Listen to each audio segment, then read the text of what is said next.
إن الحمد لله إن الحمد لله نحمده ونستعينه ونستغفره ونؤمن به ونتوكل عليه ونعوذ بالله من شرور أنفسنا ومن سيئات أعمالنا من يهده الله فلا مضل له ومن يضلله فلا هادي له ونشهد أن لا إله إلا الله ونشهد أن محمدًا عبده ورسوله أرسله بالحق بشيرا ونذيرا أما بعد فإن خير الحديث كتاب الله وخير الهدي هدي محمد صلى الله عليه وسلم وشر الأمور محدثاتها وكل محدثة بدعة وكل بدعة ضلالة وكل ضلالة في النار. أعوذ بالله من الشيطان الرجيم. بسم الله الرحمن الرحيم. يا أيها الناس اتقوا ربكم الذي خلقكم من نفس واحدة وخلق منها زوجها وبث منهما رجالا كثيرا ونساء واتقوا الله الذي تساءلون به والأرحام إن الله كان عليكم رقيبا. يا أيها الذين آمنوا اتقوا الله حق تقاته ولا تموتن إلا وأنتم مسلمون. يا أيها الذين آمنوا اتقوا الله وقولوا قولا سديدا يصلح لكم أعمالكم ويغفر لكم ذنوبكم ومن يطع الله ورسوله فقد فاز فوزا عظيما. وقال الله تبارك وتعالى في موضع آخر أعوذ بالله من الشيطان الرجيم. بسم الله الرحمن الرحيم. قد أفلح من تزكى. وقال النبي صلى الله عليه وسلم اللهم آتي نفسي تقواها وزكها أنت خير من زكاها.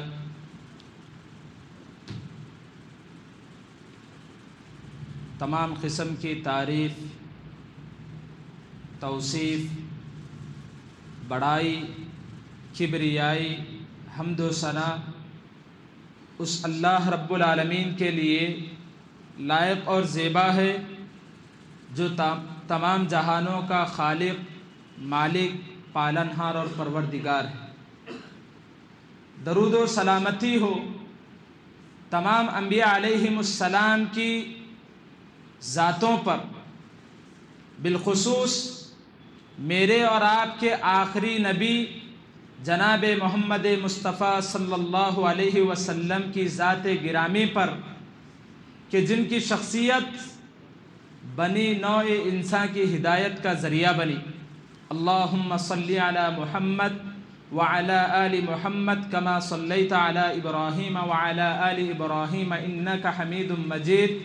اللہم بارک علی محمد وعلی آل محمد کما بارکت علی ابراہیم وعلی آل ابراہیم انک حمید مجید۔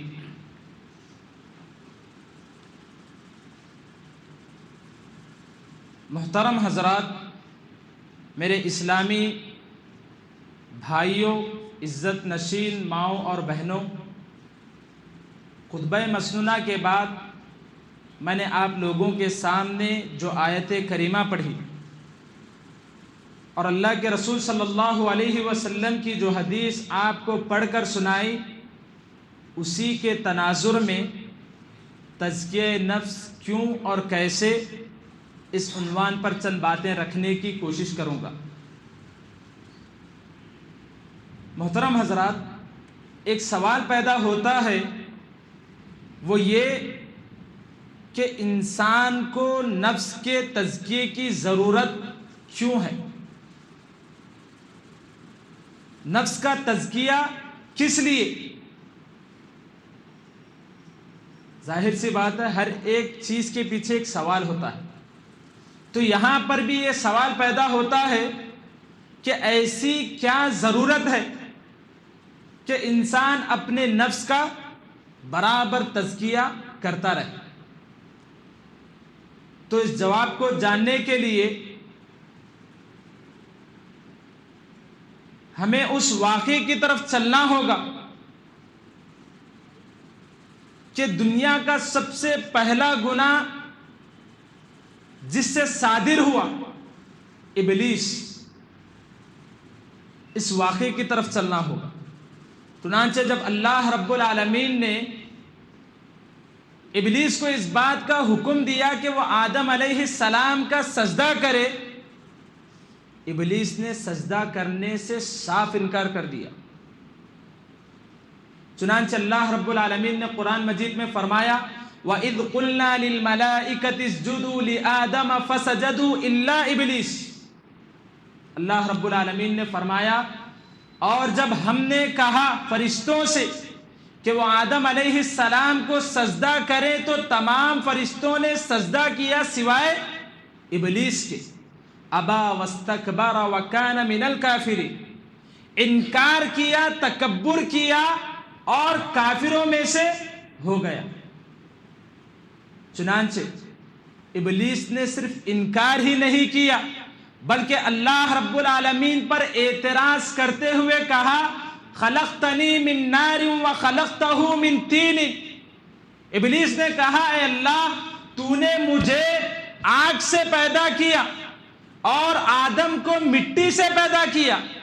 آگ مٹی پر فوقیت رکھتی ہے، آگ مٹی سے طاقتور ہے، آگ مٹی سے فزوں تر ہے، لہٰذا یہاں پر ہونا یہ چاہیے کہ آدم مجھے سجدہ کرے نہ کہ میں آدم کو سجدہ کروں۔ چنانچہ اس کے بعد اللہ رب العالمین نے تمام فرشتوں کے سامنے ابلیس کو دھتکارتے ہوئے کہا فَخْرُجْ مِنْهَا فَإِنَّكَ رَجِيمٌ، اللہ رب العالمین نے کہا کہ تو یہاں سے فوری صورت میں نکل جا، اس لیے کہ تو رجیم ہے، دھتکارا ہوا ہے۔ چنانچہ اللہ رب العالمین کے پاس سے ابلیس کو دھتکار دیا گیا، اور نہ صرف دھتکارا گیا بلکہ اللہ رب العالمین نے کہا وَإِنَّ عَلَيْكَ لَعْنَتِي إِلَى يَوْمِ الدِّينِ، کہ قیامت کے دن تک تجھ پر میری برابر لعنت ہے۔ چنانچہ ابلیس ایک تو اللہ رب العالمین کے دربار سے دھتکار دیا گیا، دوسرا یہ کہ قیامت کے دن تک، قیامت کی صبح تک اس پر اللہ رب العالمین کی لعنت ہے، لعنت برستے رہے گی۔ اب چنانچہ اللہ رب العالمین کے دربار سے، اللہ رب العالمین کی جناب سے دھتکار دیا گیا، چنانچہ اس نے اللہ رب العالمین سے مہلت مانگی، کہا قال رب فانظرنی الی یوم یبعثون، ابلیس نے اللہ رب العالمین سے کہا اے میرے پروردگار تو مجھے قیامت کے دن تک کے لیے مہلت دے دے۔ ذرا تصور کیجئے، سوچئے ابلیس نے کس چیز کی مہلت مانگی۔ چنانچہ قرآن نے اسے دوسری طرف اس طرح بیان کیا ہے قال فإنك من المنذرین، اللہ رب العالمین نے کہا جا تجھے میری طرف سے اجازت ہے۔ تو ابلیس نے کہا فَبِعِزَّتِكَ لَأَغْوِيَنَّهُمْ أَجْمَعِينَ، اے میرے پروردگار تیری عزت کی قسم، تیری جلالت کی قسم، میں ان تمام لوگوں کو گمراہ کروں گا اور تیرے راستے سے بہکاؤں گا۔ چنانچہ اس نے اللہ رب العالمین کی عزت کی قسم کھا کر قیامت کی صبح تک انسانوں کو گمراہ کرنے کا چیلنج کیا۔ چنانچہ حقارت آمیز انداز میں اللہ رب العالمین کے سامنے کہنے لگا أرأيتك هذا الذي كرمت علي لئن أخرتني إلى يوم القيامة لأحترقن ذريته إلا قليلا، ابلیس نے کہا بھلا دیکھیے تو صحیح، یہ وہی شخص ہے جس کو مجھ پر فضیلت دی گئی۔ اس کے بعد اس نے کہا اگر تو مجھے قیامت تک مہلت دے تو میں اس کی تمام ذریت کا سوائے چند لوگوں کے صفایا کر دوں گا۔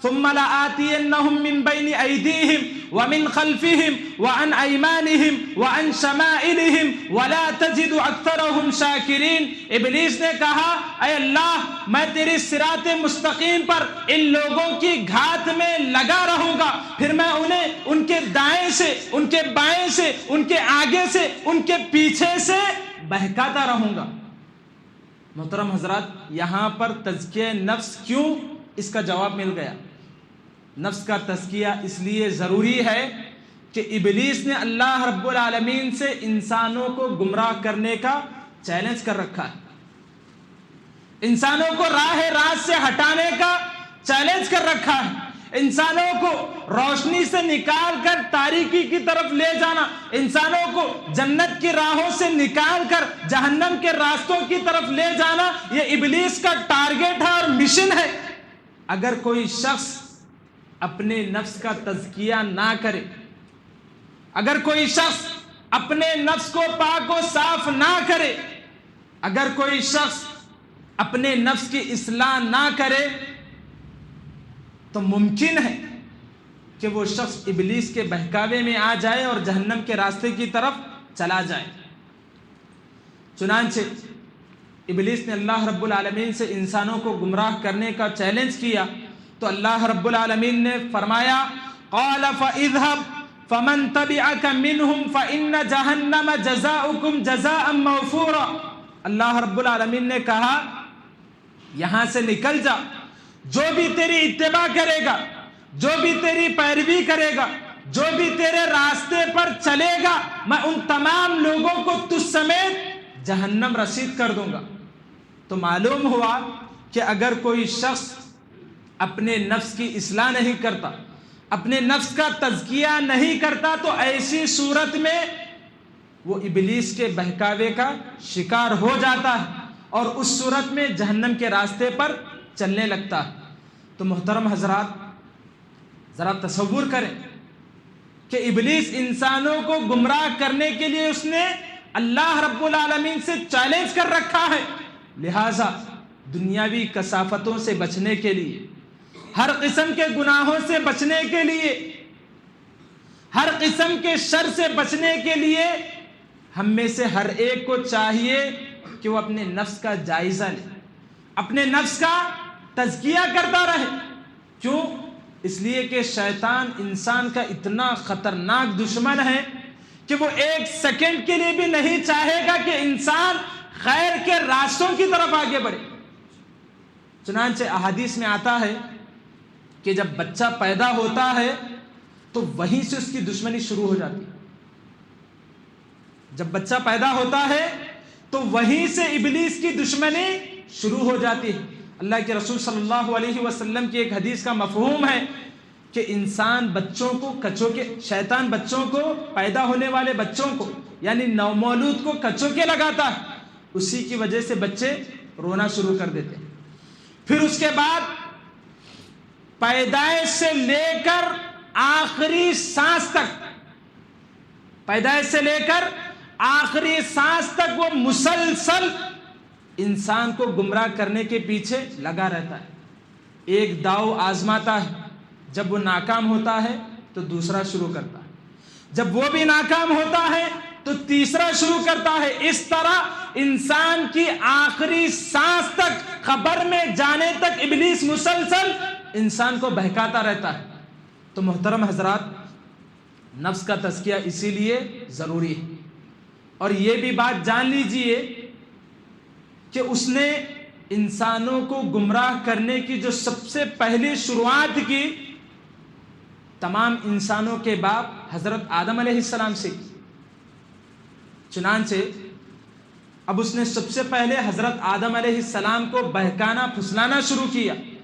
اللہ رب العالمین نے جنت میں جس درخت کو کھانے سے حضرت آدم علیہ السلام کو منع کیا تھا، ابلیس نے ورغلانا شروع کیا کہ اے آدم، اس درخت سے تمہیں اس لیے روکا گیا ہے، اس درخت سے تمہیں اس لیے منع کیا گیا ہے کہ اگر تم اس درخت کا پھل کھا لو گے تو تمہیں ہمیشگی کی زندگی نصیب ہوگی.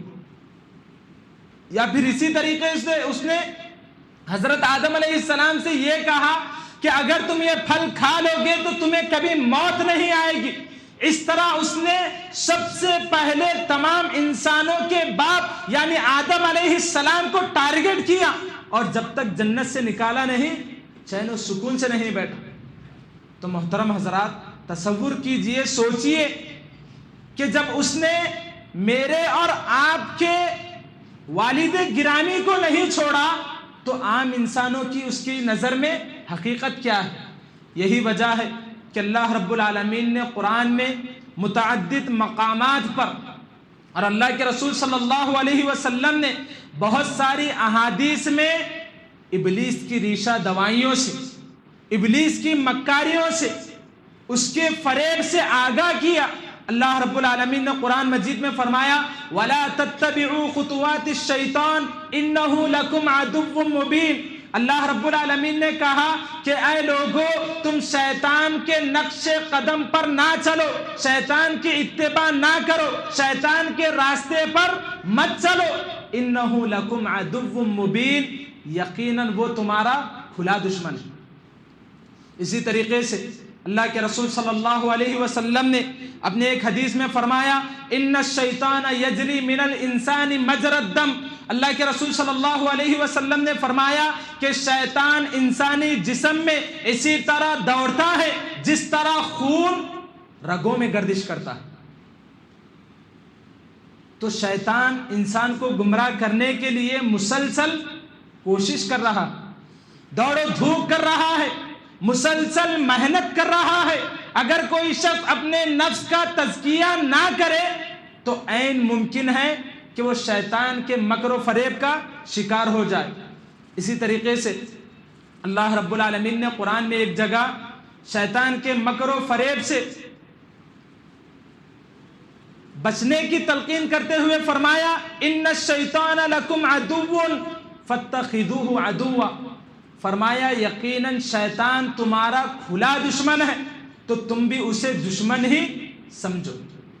اب محترم حضرات، آئیے میں آپ لوگوں کے سامنے شیطان انسان کو کس طرح گمراہ کرتا ہے اس کی چند صورتیں آپ کے سامنے رکھنے کی کوشش کروں گا۔ اللہ رب العالمین نے قرآن مجید میں فرمایا زین لہم الشیطان اعمالہم، کہ شیطان نے ان کے اعمال کو مزین بنا کر پیش کیا۔ کیسے؟ اگر اس پر غور کریں گے تو ہمیں اس کا جواب مل جائے گا۔ دنیا میں فی الوقت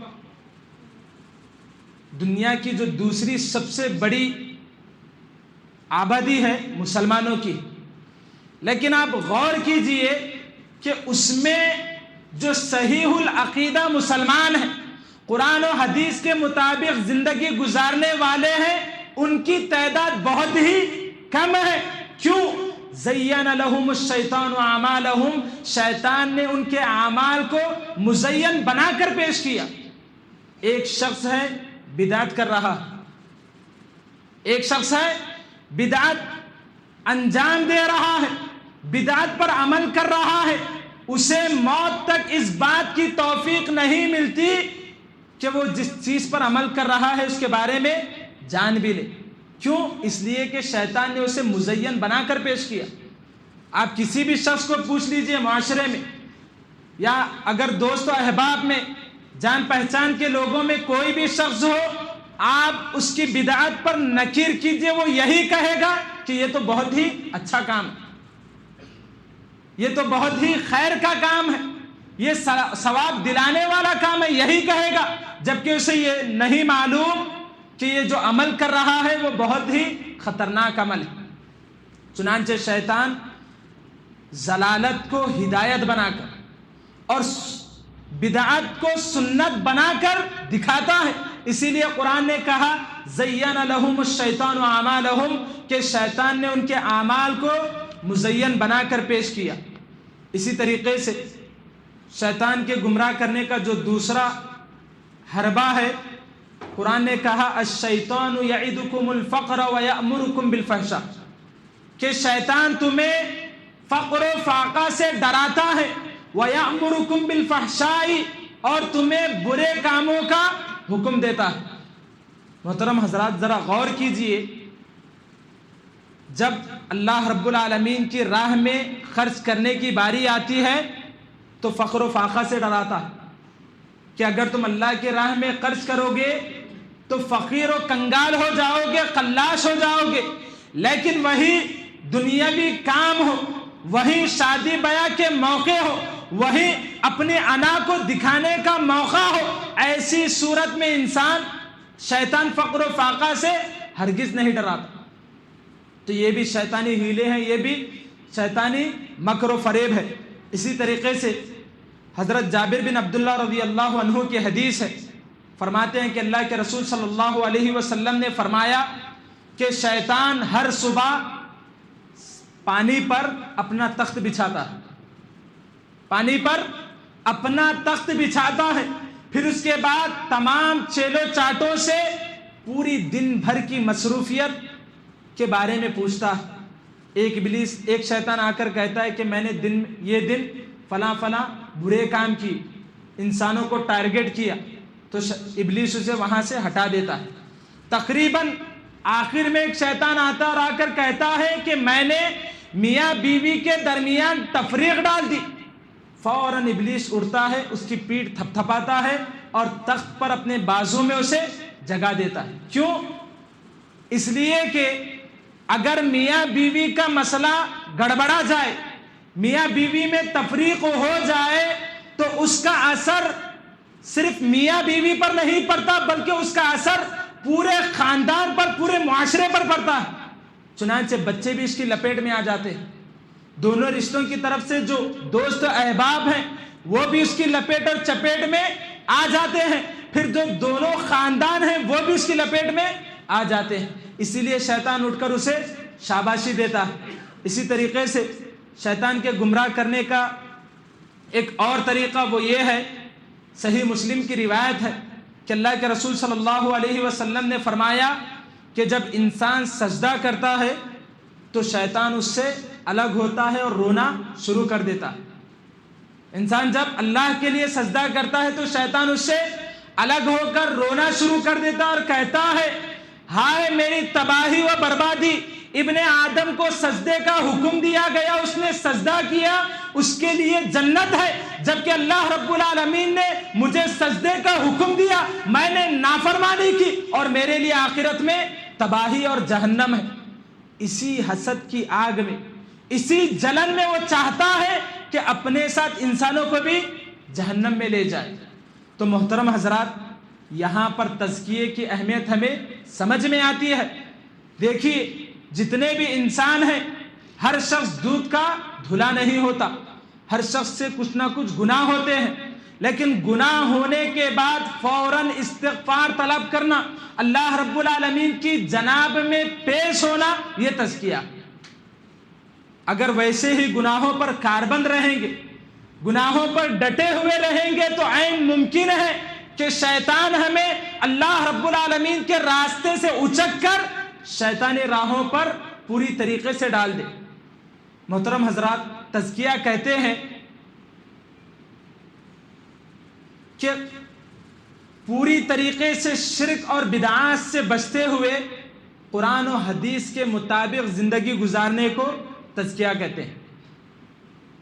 اپنے آپ کو پوری طرح شرک کی غلادتوں سے نکال کر توحید پر رہتے ہوئے قرآن و حدیث پر چلنے کو تزکیہ کہتے ہیں۔ اور قرآن و حدیث میں تزکیے کی بہت زیادہ اہمیت اور فضیلت وارد ہوئی ہے۔ چنانچہ اللہ رب العالمین نے قرآن مجید میں ایک مقام پر فرمایا، قد افلح من زکاہا وقد خواب من دساہا۔ اللہ رب العالمین نے فرمایا، تحقیق کے کامیاب ہوا وہ شخص جس نے اپنے نفس کا تزکیہ کیا، جس نے اپنے نفس کو پاک و صاف کیا، وقد خواب من دساہا، اور جس نے اسے خاک میں ملایا، ایسا شخص خاک میں مل گیا۔ چنانچہ تزکیہ اختیار کرنے والوں کی اللہ رب العالمین نے گارنٹی دی۔ اسی طریقے سے تزکیے کے بارے میں اللہ رب العالمین نے کہا کہ تزکیہ اللہ رب العالمین کی طرف سے احسان ہے، تزکیہ اللہ رب العالمین کی جانب سے احسان ہے۔ فرمایا لقد من اللہ علی المؤمنین اذ بعث فیہم رسولا من انفسہم یتلو علیہم آیاتہ ویزکیہم. اللہ رب العالمین نے فرمایا تحقیق کہ اللہ نے احسان کیا مومنین پر. اذ بعث فیہم رسولا من انفسہم، جب اس نے انہی میں سے ایک رسول کو ان کے درمیان بھیجا. یتلو علیہم آیاتہ ویزکیہم، جو ان کی آیتوں کو پڑھ کر سناتا ہے. ویزکیہم، اور ان کا تزکیہ کرتا ہے. محترم حضرات، اللہ رب العالمین کی نظر میں تزکیے کی بہت زیادہ اہمیت اور فضیلت ہے. آپ کو معلوم ہونا چاہیے کہ گنہگار سے گنہگار انسان، ایک فاسق فاجر انسان بھی اگر اللہ رب العالمین کی جناب میں تزکیہ کرتا ہے، اپنے گناہوں کی معافی طلب کرتا ہے، تو ایسی صورت میں بھی اللہ رب العالمین اسے معاف کر دیتے ہیں. چنانچہ اللہ رب العالمین نے حضرت موسیٰ علیہ السلام کو نصیحت کرتے ہوئے فرمایا اذهب الى فرعون انه طغى فقل هل لك الى ان تزكى. اللہ رب العالمین نے موسیٰ علیہ السلام سے کہا کہ تم فرعون کے پاس جاؤ، یقیناً اس نے سرکشی کر رکھی ہے. فقل هل لك الى ان تزكى، اور تم انہیں ایسی بات کہو شاید کہ وہ تزکیہ اختیار کریں. تصور کریں، فرعون جس نے خدائی کا دعویٰ کیا، فرعون جس نے خدائی کا دعویٰ کیا، جو اپنے زمانے کا جابر ظالم بادشاہ تھا، اللہ رب العالمین کو اس کا بھی تزکیہ مطلوب اور مقصود ہے.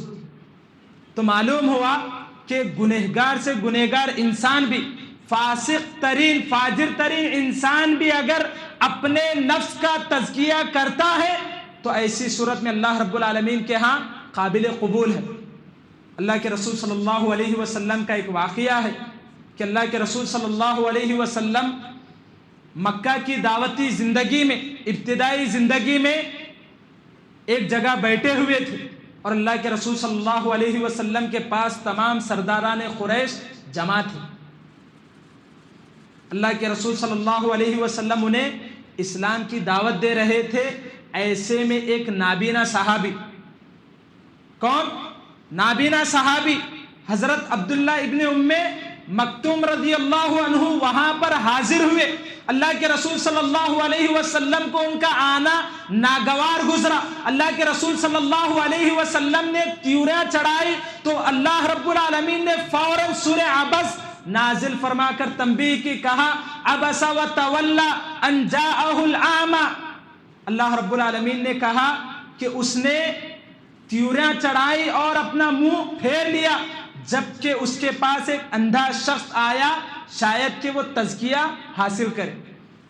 دیکھیے، بڑے بڑے سرداران قریش ہیں جو پورے مکہ کے امیر ہیں، جن کے پاس دولت ہے، ثروت ہے، جو اپنے وقت کے اپنے زمانے کے مشہور ترین لوگ ہیں، اس کے باوجود بھی اللہ رب العالمین کو ایک نابینا صحابی جو کہ اندھے ہیں، غریب ہے، ان کا تزکیہ پیارا ہے. فوراً سرزنش کرتے ہوئے اللہ رب العالمین نے سرداران قریش کو اہمیت نہیں دی بلکہ ایک نابینا صحابی کو اہمیت دی. تزکیے کا یہ مقام و مرتبہ ہے. اسی طریقے سے تزکیہ اتنی بہترین چیز ہے کہ ہر نبی نے اس امت کے لیے تزکیے کی دعا کی. ایک انسان کا اگر آخری وقت ہے تو وہ چاہتا ہے کہ اس آخری وقت میں وہ بہت ہی اہم بات کہے.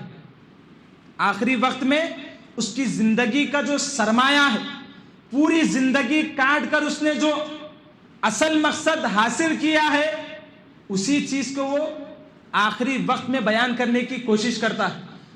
لیکن جب حضرت ابراہیم علیہ السلام اور حضرت اسماعیل علیہ السلام کا آخری وقت تھا تو ایسے وقت میں انہوں نے اس امت کے لیے تزکیے کی دعا کی کہ اللہ تو ان میں ایسا رسول بھیج جو ان کے نفوس کا تزکیہ کرے، انہیں پاک و صاف کرے. اسی طریقے سے اللہ کے رسول صلی اللہ علیہ وسلم کے بارے میں آتا ہے، اللہ کے رسول صلی اللہ علیہ وسلم بہت ساری پیاری دعائیں کرتے. انہی میں سے ایک پیاری دعا یہ بھی تھی، اللہم آتی نفسی تقواها وزکها انت خیر من زکاها. اللہ کے رسول دعا کرتے کہ اللہ میرے نفس کو تقوی سے مزین کر وَزَكَّهَا أَنْتَ خَيْرُ مَنْ زَكَّاهَا، اور میرے نفس کو پاک و صاف کر، اس لیے کہ تو سب سے بہترین طریقے سے پاک و صاف کرنے والا۔ سوچئے تمام لوگوں میں جو سب سے مقدس مشرف ہیں وہ اپنے نفس کی پاکی کے لیے دعا کر رہے ہیں، تو ایسی صورت میں ہمیں بھی چاہیے کہ ہم اپنے نفس کا خیال رکھیں، ہم اپنے نفس کو پاک و صاف کرنے کی کوشش کریں۔ محترم حضرات، تزکیہ نفس کیوں، اس عنوان پر میں نے باتیں رکھ دی۔ اب آئیے چند ایسی چیزیں بتاؤں گا کہ جن پر عمل کر کے ایک انسان نفس کا تزکیہ حاصل کر سکتا ہے۔ مختصر طور پر بتانے کی کوشش کروں گا۔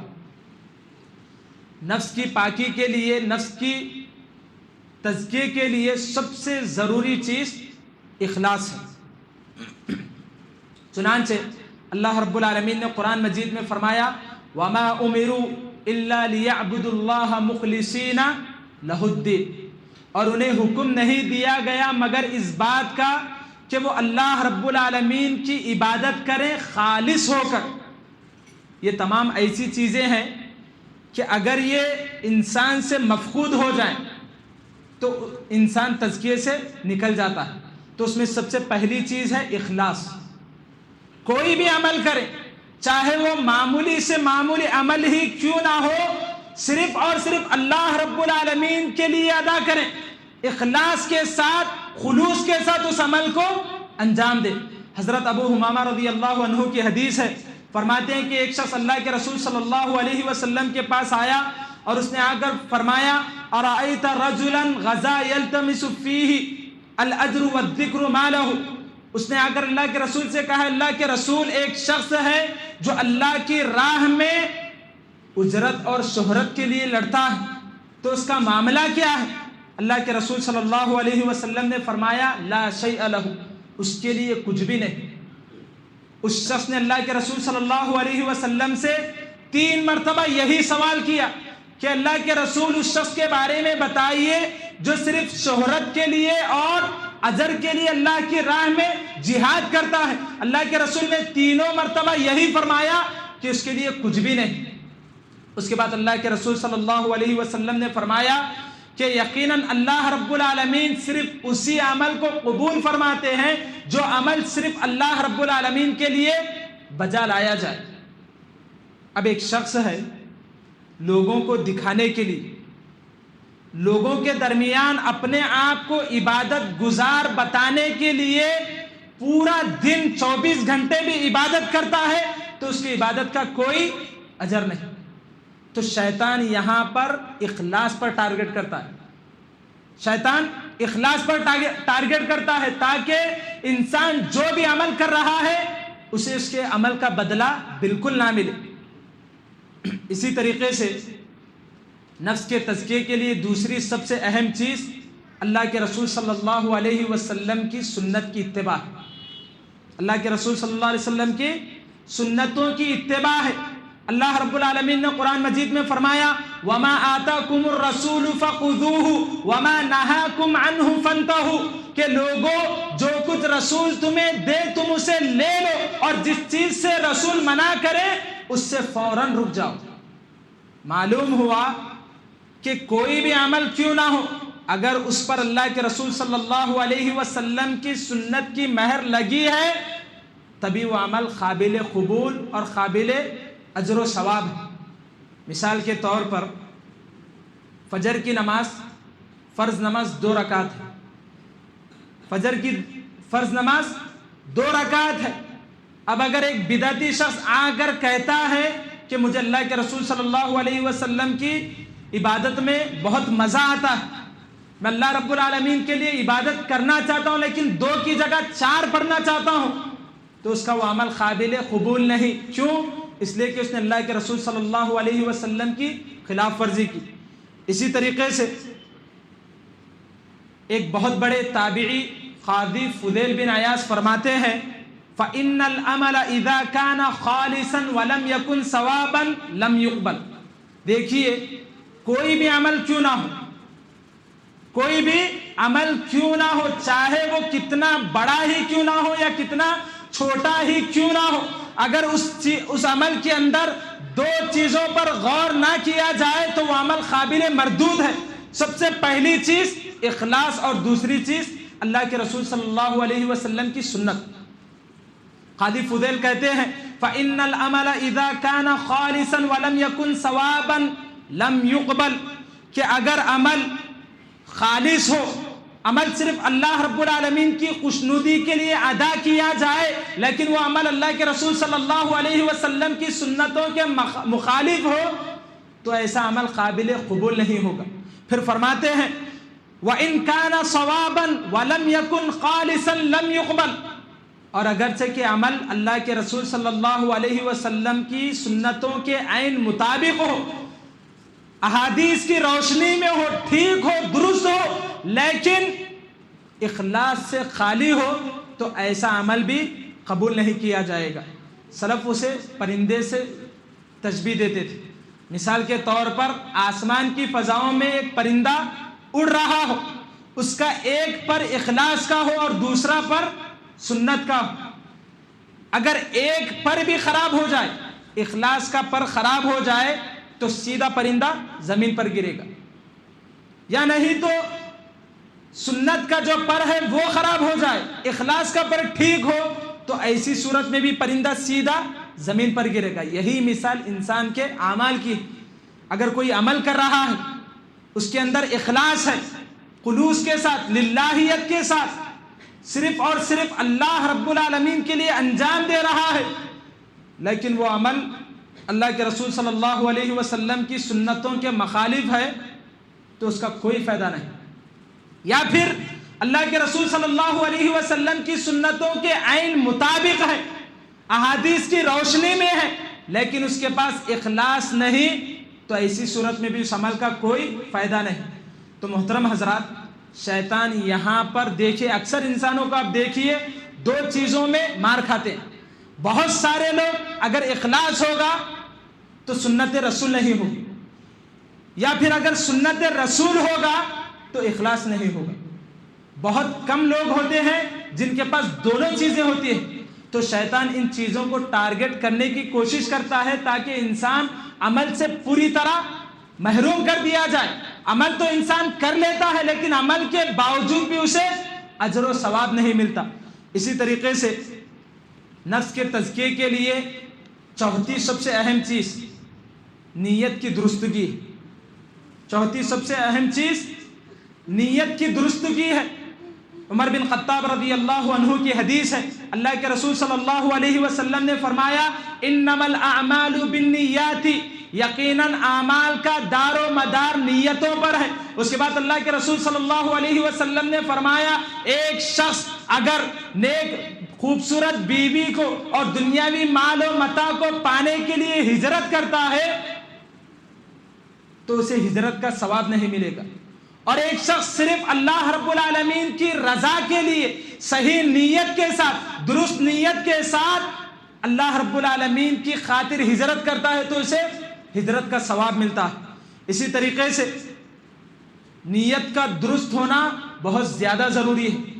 بہت بڑے تابعی عبداللہ بن مبارک کہتے ہیں رب عمل تصغرہ النیہ ورب عمل تکبرہ النیہ، کہ بسا اوقات انسان معمولی عمل کرتا ہے، بسا اوقات انسان انتہائی معمولی عمل کرتا ہے، لیکن اس کی نیت کی وجہ سے اللہ رب العالمین اسے آسمانوں سے بھی زیادہ بلندی عطا فرماتے ہیں۔ اور کبھی کبھی انسان آسمان اتنے بلند عمل کرتا ہے، لیکن اس کی نیت کی وجہ سے اللہ رب العالمین کی نظر میں اس کے عمل کی وقعت رائی کے دانے کے برابر بھی نہیں ہوتی۔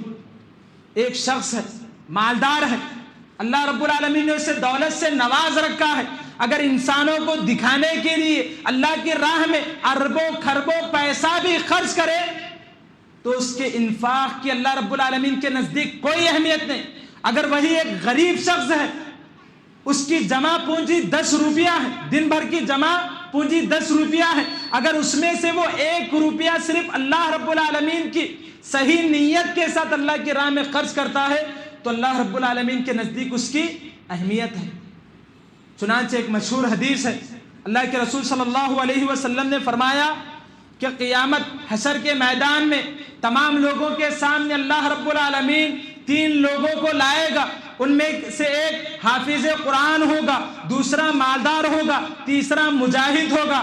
اللہ رب العالمین ہر ایک سے اپنی نعمتوں کے بارے میں سوال کریں گے. حافظ قرآن کہے گا کہ اللہ میں نے تیری نعمتوں کو ضائع نہیں کیا، میں نے تیرا قرآن پڑھا اور لوگوں کو اس کی تعلیم دی. مالدار کہے گا کہ اللہ جو تو نے مجھے مال دولت سے نواز رکھا تھا، میں نے اس مال سے یتیموں میں، بیواؤں میں اور تیرے کلمے کی بلندی کے خاطر اپنے تمام مال کو خرچ کیا. مجاہد کہے گا کہ اللہ میں نے تیرے اعلی کلمت اللہ کے خاطر اپنے خون کا آخری قطرہ تک تیری راہ میں بہا دیا. چنانچہ اللہ رب العالمین تینوں سے کہے گا، حافظ قرآن سے کہے گا کہ تم نے علم اس لیے حاصل کیا تاکہ تمہیں عالم کہا جائے، تاکہ تمہیں لوگوں کے درمیان فاضل کہا جائے.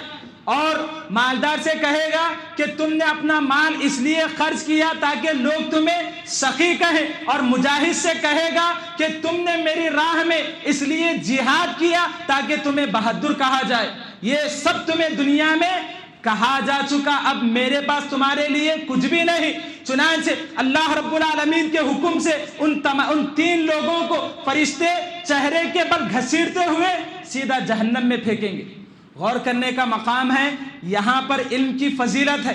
دین اسلام میں علم کی بھی فضیلت ہے.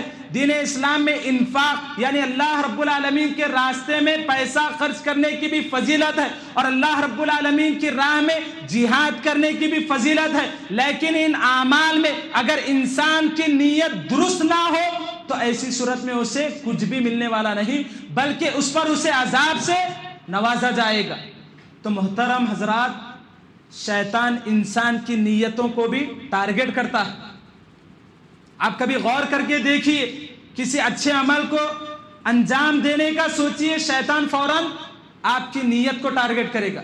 یہی وجہ ہے سلف میں سے کسی کا قول ہے کہ میں نے اپنی زندگی کے 20 سال اپنی نیت کی اصلاح کے لیے لگائے. کتنے؟ پوری زندگی کے 20 سال میں نے اپنی نیت کی اصلاح کے لیے تقریباً صرف کی. تو محترم حضرات، موجودہ جو زمانہ ہے ہر طرف شر و فساد کا زمانہ ہے. عقیدے کا مسائل ہے، ہر طرف ہر جگہ مسائل ہیں. ایسی صورت میں ہم میں سے ہر ایک شخص کو چاہیے کہ وہ اپنے نفس کا تزکیہ برابر کرتا رہے، اور انسانوں کی اسی میں بھلائی ہے. ورنہ شیطان انسانوں کو گمراہ کرنے کے لیے بالکل تیار ہے. آخر میں اللہ رب العالمین سے دعا ہے کہ اللہ رب العالمین ہم تمام لوگوں کو اپنے اپنے نفوس کا تزکیہ کرنے کی توفیق نصیب فرمائے. اللہ رب العالمین سے دعا ہے کہ اللہ رب العالمین جو پریشان ہیں ان کی پریشانیوں کو دور فرمائے، جو مصیبت زدہ ہیں ان کی مصیبتوں کو دور کرے، جو بیمار ہیں اللہ رب العالمین ان تمام کو شفا صحت عاجلہ کاملہ سے سرفراز فرمائے. اللہ رب العالمین سے دعا ہے کہ جب تک ہمیں زندہ رکھے اسلام پر زندہ رکھے، اور جب ہمارا خاتمہ ہو تو خاتمہ بالخیر ہو. وآخر دعوانا ان الحمد للہ رب العالمین.